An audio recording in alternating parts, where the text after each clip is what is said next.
Support comes from the Missouri Forest Products Association. Missouri produces wood pallets, railroad ties, white oak barrels, hardwood floors, and more. Details on the variety of products made in the state are at choosewood.com. Welcome to St. Louis on the Air. I'm Sarah Fensky. When part of the Lemp Brewery complex collapsed this Sunday, it didn't just destroy a historic structure. It also destroyed 700-something bicycles. Those bikes were the property of St. Louis Bee Works and part of its mission. The nonprofit organization teaches children bicycle safety and provides them with a free refurbished bike once they've completed their classes. Well, now hundreds of those bikes are gone. And joining us today to talk about what happened and what comes next is the board president for Bee Works. That's Wayne Brinkman. Wayne, welcome to the show. Good afternoon, Sarah. So, Wayne, how did you learn that this building where you'd been storing all these bikes had suffered this major collapse? I got a call from Patrick Vandertine, our executive director, shortly after 9 Sunday morning. Ugh, and what went through your mind? I mean, this is not something you expect happening on your average lovely Sunday St. Louis morning. Well, I was immediately thought of having to deal with yet another challenge to Bee Works fulfilling its mission. You say yet another challenge. Has this been a tough time for you guys even before this? Well, we have certainly had issues dealing with the pandemic, getting retail bikes to our customers, getting them to have a chance to test out the bike before they buy it, getting volunteers into the space to keep a supply of refurbished children's bikes for our programs and adult bikes for our retail sales floor. Okay, so you were dealing with just a number of these sort of challenges that everybody's dealing with across society, but they certainly are just a tough thing for any nonprofit to deal with. Then you find out there's been a building collapse. This was at 9 a.m. How long did it take before you had a sense of just how bad things were and start to understand the details? Well, fortunately, Patrick made it down there really quickly and sent me some photos, and immediately what ran through my mind is every single bike in there was no longer of use to Bee Works. It was just clear these bikes were gone. Yes, and that's our that's how we're planning on proceeding from here on out. Not having a chance to really inspect them, but just the thought of having to remove them from the rubble, evaluate them, clean them so they're safe for volunteers to process. It's just an overwhelming, it'd be an overwhelming task. So it seemed safer just to count it as a total loss. That's our current plan. And did you have any concern at that point that somebody might have even been in this building? Obviously a much bigger loss if that had been the case. Yes, absolutely. So I was really relieved to find out that nobody was injured. We do have our own personnel and volunteers in the building periodically to move donated bikes in and out. And we are so fortunate that it did not happen when either our volunteers or employees or local residents were nearby the building. Yeah, and I guess that's sort of a big question here is, this timing in some ways was so fortunate you didn't have anyone in there, but you easily could have. Did you have any idea this building was in such bad shape? Not at all. So I was with the executive director when the lease was signed in 2017, and we had no clue that, according to the news reports, that it had been condemned in 2013. Mm-hmm. Yeah, I mean, it seems crazy that there was a condemnation, I guess, 4 years before you even moved in. So the owner didn't say anything about that to you? Nobody from the city ever said, hey, maybe you don't want to put all your bicycles in there? Yeah, we had no knowledge whatsoever of the shape and condition of the building. Okay. And from your perspective of having been in that building, did it seem okay on the days you were in there? Well, when it was built, the craftsmen did a fantastic job and certainly probably overbuilt it when it was initially put up. But as all buildings do, degrade with time, and with our staff members not being educated on evaluating the structure of buildings, we we thought it was perfectly fine for our use. It's interesting. I mean, that building, it's not in the center of town or anything, but it's not hidden. You guys had people going in and out, and it sounds like no one ever said anything. It seems kind of odd. It does. It's unfortunate, certainly.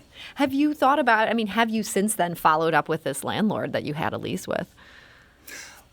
We have had some communications with him. I have not had any direct communications. Everything is going through Patrick. Okay. And is there any sense of, is he trying to say on here, this again is your executive director, Patrick Van der Tijn, has he relayed anything that suggests what the explanation is for why this building was being used? You mean, in other words, being used while it had been condemned? Yeah, as the city representing that it shouldn't have been used, and yet obviously the landlord gave you guys permission to use it. Yes, we were under the impression that because it was strictly being used for storage, that it didn't have regular occupants on an ongoing basis, that no occupancy permit was necessary. I can see how you guys would have come to that conclusion. So, well, it's a terrible thing, and I guess it's so good no one was there. But you did have these bicycles here. I keep hearing the number 700. Is that a precise number? Is that more of an estimate? That's an estimate based on the inventory that we've seen over the past. We recently had a bike drive at the farmers market for the city for Lake St. Louis, and put quite a few bikes in there and rearranged them. And so I had been in the building in the last month and a half and saw the inventory. So it was filled up with hundreds of bicycles. Were these bikes all refurbished and ready to go? What kind of condition were they in prior to this?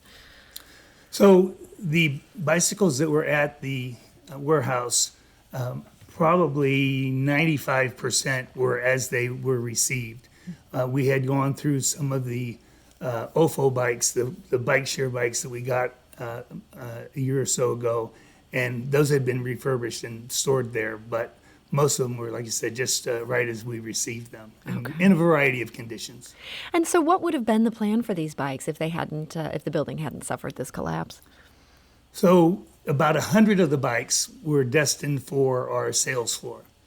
The bikes that we refurbish typically sell for between $150 and $225 rather. So that they represented a significant amount of revenue for our organization. We had quite a few children's bikes that we refurbished to use on our programs.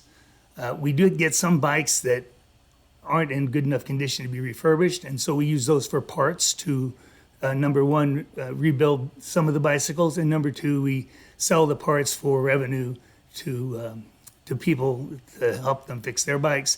And then finally, a large number of them are crated and shipped to third world countries to enable the locals with transportation. Okay, and so all of that is now gone. That Earn a Bike program that some of these bikes were slated for, are you going to be able to still do that this year?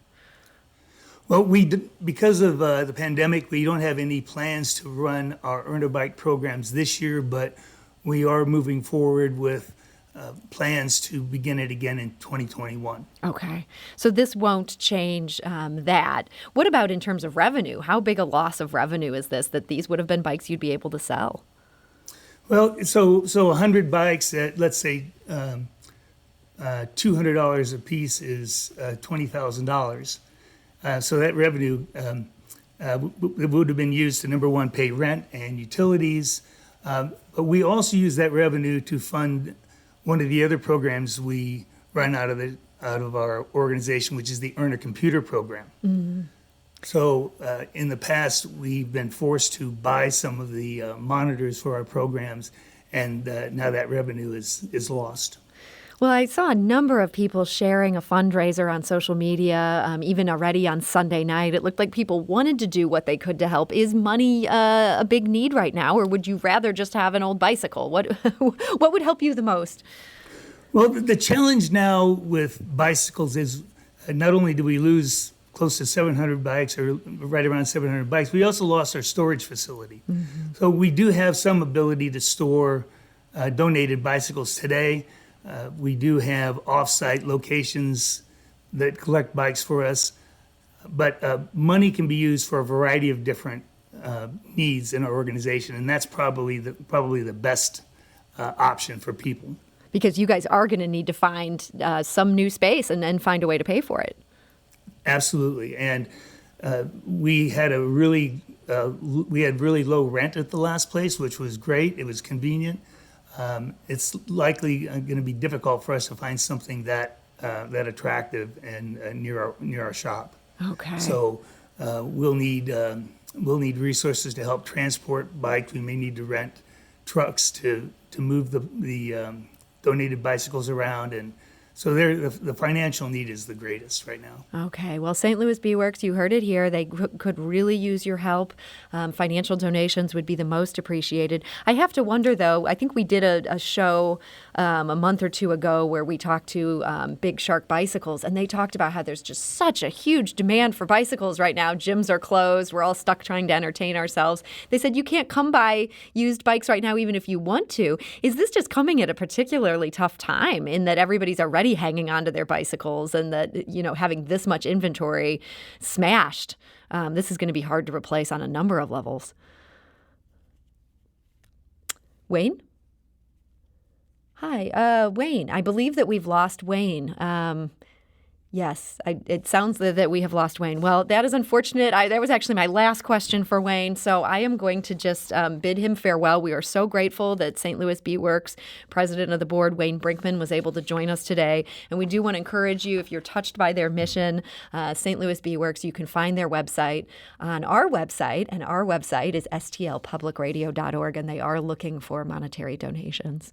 Coming up next, we're going to talk to St. Louis Magazine columnist Chris Nafziger about the long history of the Lemp Brewery building. And if you have a question or comment about this whole situation, we do want to encourage you to join us. You can give us a call at 314-382-8255. That's 382-TALK. You can also send us a tweet at STL on air or email us at talk@stlpublicradio.org. And we will get to Chris Nafziger right after the break. This is St. Louis on the Air on St. Louis Public Radio, 90.7 KWMU. Support comes from the Missouri Forest Products Association, providing more than 41,000 jobs in the production of wood pallets, railroad ties, white oak barrels, hardwood floors, and more. Details at choosewood.com. Welcome back. We were talking just before the break about how St. Louis Bee Works was affected by the devastating collapse at the Lemp Brewery building on Sunday. But there's still a lot of questions that remain to be seen, and some of the big ones are, what actually collapsed on Sunday, and how did it get to that point anyway? Well, when we became interested in these questions, we knew there was no better person to consult than Chris Nafziger. He's an art historian, an architecture blogger at St. Louis Patina, and a columnist for St. Louis Magazine. And thanks to his knowledge and his generosity in sharing it, he's also become a frequent guest on this show. So, Chris Nafziger, thank you for joining us again. Well, thanks for having me. So, Chris, the only thing that most people seem to know about this Lemp Brewery building on Sunday, was that it dated back to the 1860s. But I now understand that that's not even really true. So when was it built, and initially, what was it built for? So the building that collapsed on Sunday was known as the malt kiln, and it was part of a larger building that we call the malt house. So it dates back, the first 3 stories of it dates back to about 1874 is when it was completed. So that dates back to when William Lemp Sr. had taken control of the brewery when his father, Adam Lemp, died in 1862. So it was part of this brewery, and this was one of the big significant breweries in St. Louis at the time. Yes, it was actually, when that building was built, it was actually larger than Anheuser-Busch. Wow. Now, Anheuser-Busch quickly passed Lemp by in the 1880s, but when it was built, the Lemp Brewery, which was actually known as the Western Brewery at the time, was actually larger. So it was a huge, state-of-the-art building. I think that's very important to realize. It was very well built. I want to stress that. It was state-of-the-art, and it was actually originally 3 stories tall. You can actually kind of see there's sort of a line in the brick where you can it's very obvious that it's swished over. And in 1887, they added the additional upper stories. Now, they describe it in newspaper articles of the time as being an additional 3 stories, but you can kind of count, and it looks to be more like an additional 4 stories. So that building, it's very important to realize that there's a lot of preparation that goes into brewing before they actually, add the yeast to what we call the wort or mash. So the malt house is where they would prepare the barley and the hops, and the kiln was actually where they dried out the ingredients. So that building that collapsed, it had to be built very sturdy because there were actually open flames in that building. There were kilns. And there actually would have been chimneys, which have actually since been torn down, that would have vented smoke. It would have been a very sort of dramatic building when it was in operation. It's interesting hearing you okay. describe this. I mean, I'm intrigued by the idea that there was 3 stories of it, and then they went ahead, what was that, like a decade later, and added a bunch on top of it. Was this because they needed more capacity, or? Yes. 1870s, 1880s in America was just this economic, boom time. And it was in St. Louis as well. And the Lemp Brewery was just growing exponentially as well. So there originally were 3 three-story kilns. And when they added on in 1887, they removed the central kiln and they expanded the east and west kilns to be 6 or 7 stories tall. And then that central space became sort of like the maintenance and access tower, for lack of a better way of describing it, so they could access what would have been these giant cast iron perforated pads that they would have laid out the barley and hops on, and the giant flames down at the bottom. And you can actually still see sort of the fireplaces, though one of them obviously was almost certainly destroyed in the collapse of the western one. And the flames would basically have sent heat up and smoke up through the 6-story kilns and would have dried out the ingredients that then they would have taken over to the brew house across that alleyway. The way you describe these, it sounds like they're almost like self-supporting cells in a way, that they would have had to be fireproof. They've got these huge furnaces in there, these giant kilns. Does that mean that even with the collapse of this part that collapsed, that the rest of it is almost sealed off from that? Yes, I would say, now, speaking as a historian, I would argue, I'm not a structural engineer, however, I would argue that those 2 remaining cells, as I'm calling them, the access cell and then the eastern kiln, I would argue that they almost certainly were built to be self-supporting. They were built to, as firewalls. And in fact, if you go and look in photographs, if you look really high up, you can actually see the steel fire doors are actually still hanging on for their dear lives. Those were fire doors that protected, in case the flames got totally out of control, those fire doors were closed. And likewise, the malt house is just to the south. There's a huge firewall in between the kilns and the malt house, and that's, I can guarantee you, is a very strong and very durable wall, because they were obviously taking great care to make sure that flames, if it took over the malt kiln, it would not spread to that incredibly valuable and critically important to the brewing process malt house. So based on your understanding of this, and again, you're coming at this as a historian, not an engineer, there might be some hope for the bigger picture here. I hope so, and I hope that certainly that the city of St. Louis and the Lemp Brewery owners, and I know both of them, both parties, I hope that they can come to an understanding that they can save and even possibly restore the malt kilns and save it.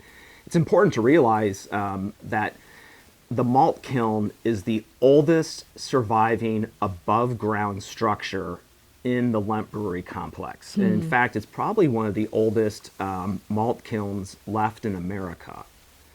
So I would really love to see it be saved. So you mentioned that you know the owner of this complex, and obviously with the news that happened on Sunday, there are a lot of people asking questions about him, but you have a knowledge of him that goes back before that.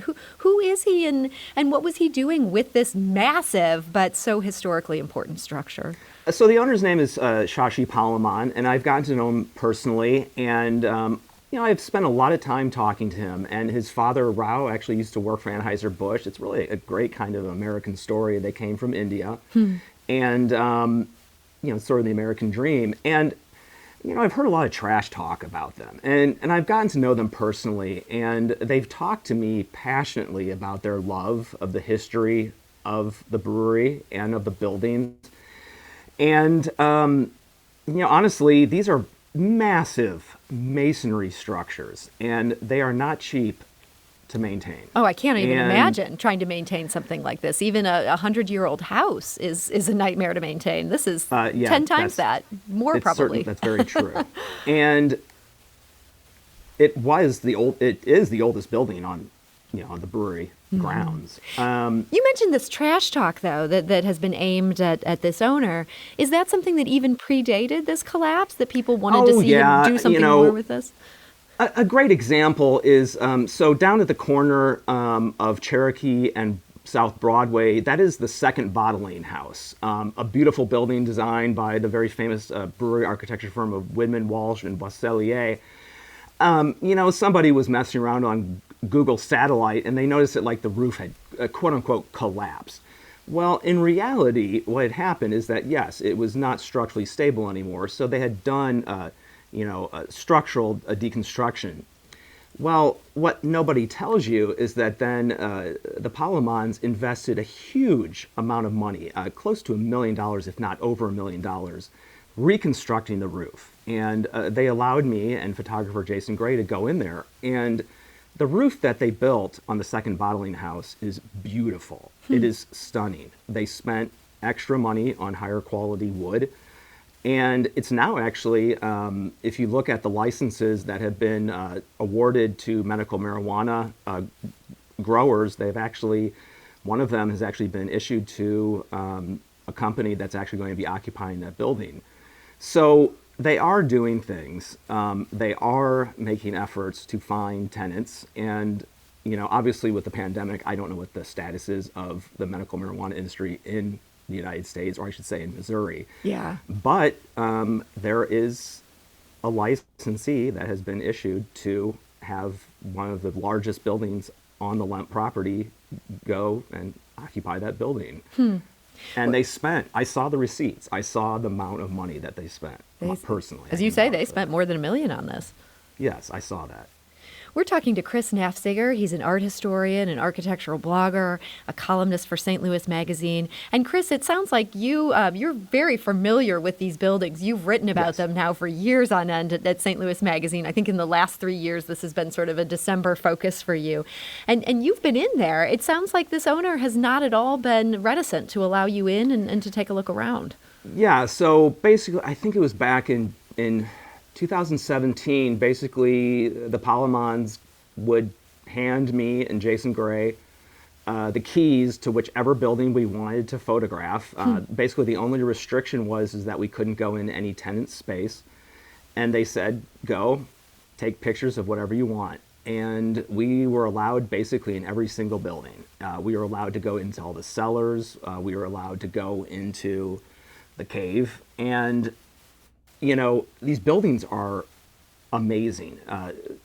Something that's very important to realize is that most of the most iconic buildings on the brewery grounds are actually from the 20th century. They're actually built with reinforced concrete. The silos with that very iconic silos on Lemp, those are actually a lot of concrete. The buildings right next to the building that collapsed on Sunday are actually reinforced concrete. Remember, they were designed to hold just thousands of tons of beer, which is very heavy. And so they've actually been, for the last 100 years, relieved of a lot of the loads that they were actually designed to hold. So they've actually kind of been given a break for over a century. The building just to the south of the malt house that still has the shields is called the New Fermenting House. They did a test. The deflection on the floor plates was 3/8 of an inch. When it was fully loaded, the concrete and the floor only deflected, meaning it only bended about 3/8 of an inch. So those buildings are built really strong. So did Mr. Palomon, did he have a big picture plan for all this going forward? Well, I think you'd have to talk to him about that. I think for him, it was very much about conserving the buildings, replacing the roof of the Second Bottling Plant, which is now the medical marijuana license. It was very much about them maintaining the buildings, keeping them in conditions where the redevelopment could happen at some point. It's a huge complex. It's not something that's going to be easy. But you say he had a real passion for this. This was something you could hear that excitement in his voice. Oh yeah, I really think I want to stress that there's a real love in the Palamon family for the Lemp Brewery complex, and obviously this is a huge setback what happened on Sunday, but I really do feel like they have the best intentions. I really do. And I think it's important to have some historical context to this. I know history is something you know so much about, and unsurprisingly, for a building that is this old, this is not the malt house's first calamity. What happened there in 1887? Well, so when it was under construction, there was actually a construction accident where they dropped a girder. From what I can understand from the newspaper articles, either the Post-Dispatch or the Globe Democrat described, it seems like the crane might have slipped a little bit and it actually dropped a girder, and it actually killed one person instantly, and I believe 2 other construction workers died at home.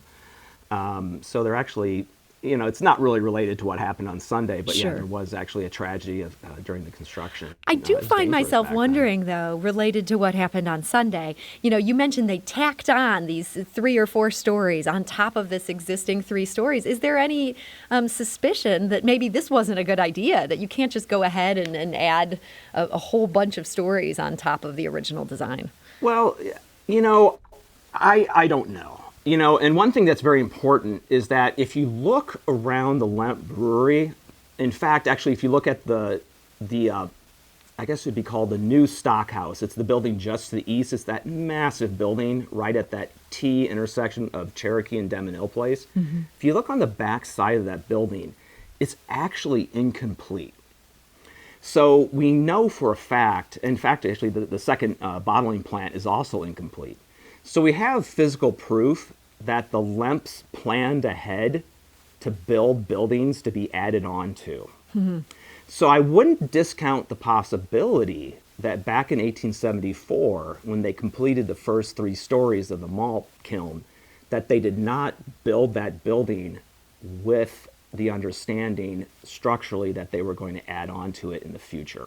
It's something that's done around America. In fact, even I lived in Washington, D.C., there was a department store in downtown D.C. They'd actually built it originally to add additional office space on top of it, and it actually happened while I was living there. So I wouldn't discount the possibility that that original 3-story malt kiln was not actually structurally built to be added on to in the future. It's interesting. I know that the Lemp history and the architecture here, this has been a real passion for you, as I alluded to. You've written about this so much over the years. What is it about this legacy that fascinates you so much? Well, that's a hard thing to really kind of It's a big put question. into words. I think it's just sort of the mystery. Beyond a doubt, the buildings up on the surface, what's so amazing is that they give sort of these clues to what's going on below.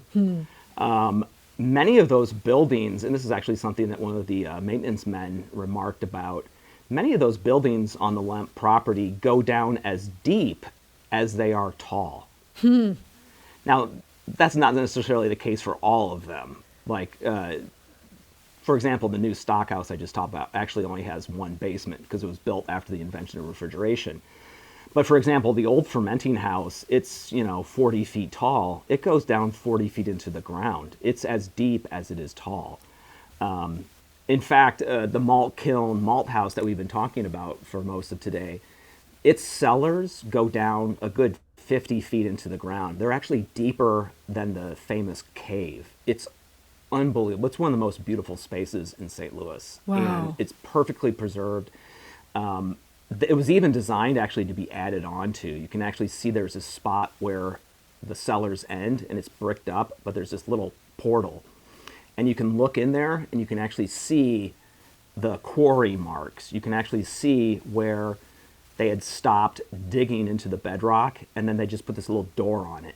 But then refrigeration was invented, so they never needed to dig cellars that deep anymore. And all these calcium accretions and cave formations have started to form behind this little portal down in these cellars. And it's just this magnificent, where humans and nature have sort of came into contact back in the 1870s, and now nature has taken back over. And it's just absolutely stunning to see this in person. Boy, it is just so fascinating, all these stories that are right there in these materials and in these buildings. And as you say, these stories leading up to the present day. And this is now part of the Lemp building story. In our final, 30 seconds here, we're all gawking about this building. We're all talking about it. Do you think we have a tendency to not do that enough when it's time to still save stuff? We only like to look at it after the collapse.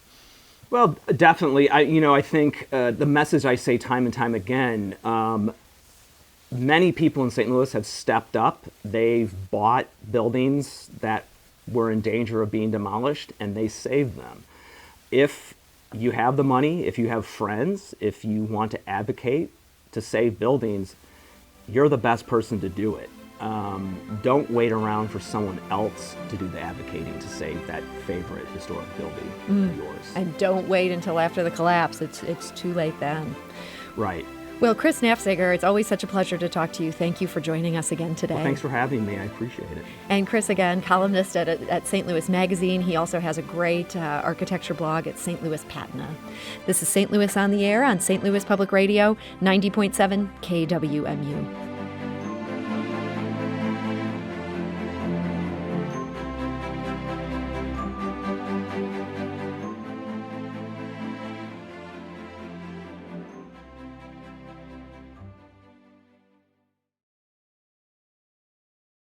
Support comes from Missouri Forest Products Association, committed to sustainable and sound conservation of the state's forests, which support more than 41,000 Missouri jobs, resulting in a $10 billion industry.